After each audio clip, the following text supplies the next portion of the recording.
Picture it, a living room in 1953. The lamps are warm, the furniture is simple, and the family gathers after dinner. There's no glowing phone in anyone's hand, only the soft hum of a wooden radio on the shelf. The voice that comes through isn't random. It's calm, deep, and trustworthy. When it speaks, you listen. That's what it was like to hear the news in the 1950s. Before headlines scrolled, before opinions shouted, when silence surrounded every word. Back then, news didn't chase you. You went to it.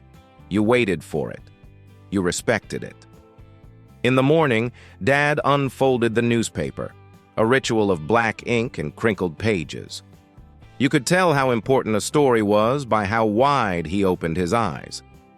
At night, the radio told you what happened in the world, and everyone stopped to listen. When the announcer said, "This just in," hearts skipped a beat. It might be about politics, a rocket test, a celebrity scandal, or a faraway storm, but whatever it was, it mattered. The news wasn't just information, it was an event. In the early 50s, television began to take over. Families tuned in to see the faces behind the voices. Men in suits, serious, steady, and precise, delivered the day's stories with a tone of dignity that today feels almost sacred. When Walter Cronkite spoke, the room went silent. When Edward R. Murrow paused, the country leaned in. There were no graphics, no breaking banners, no noise, just the truth, or at least the closest version of it. You didn't argue with the news. You trusted it. Do you remember your family's routine when it was time for the news, the radio, the newspaper, or those first black and white TV broadcasts? Share your memory in the comments. It has stories like yours that keep history alive for everyone watching. The newspaper was a world of its own. Headlines at the top, comics in the middle, classifieds in the back. If you were lucky, you read it before breakfast.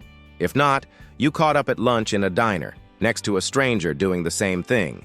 Newsstands on street corners, paper boys calling out headlines, and ink on your fingertips that proved you were paying attention.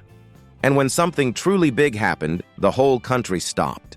The death of a president, the end of a war, the launch of a satellite into space. You didn't read it on a screen. You felt it in the air.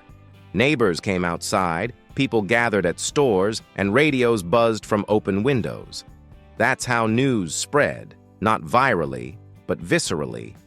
Every household had one or two main sources of truth, and that was enough. There were no comment sections, no trending topics, no noise to drown it out. You trusted the journalist because you saw him every night. You knew his face, his tone, his pause before a heavy story. And even though the world was far from perfect, there was a certain comfort in that rhythm, in the predictability of the 6 o'clock news and the way it gently told you, the world is big, but you're part of it. Today, we're surrounded by news. But sometimes it feels like we hear everything and learn nothing. In the 1950s, the opposite was true. You heard less, but it stayed with you. Maybe that's why people remember it so fondly. Because hearing the news wasn't just about knowing, it was about connecting. A moment to pause, to reflect, to understand where you stood in a world that was changing fast. If this trip back to the days of radio voices and evening papers brought a little warmth to your heart, give this video a thumbs up. It helps others rediscover the time when the news still felt human. And don't forget to subscribe to Yesterday Lives, where we bring back the stories, sounds, and simple moments that once shaped our world. Because yesterday never really left. It just turned down the volume, waiting for us to listen again.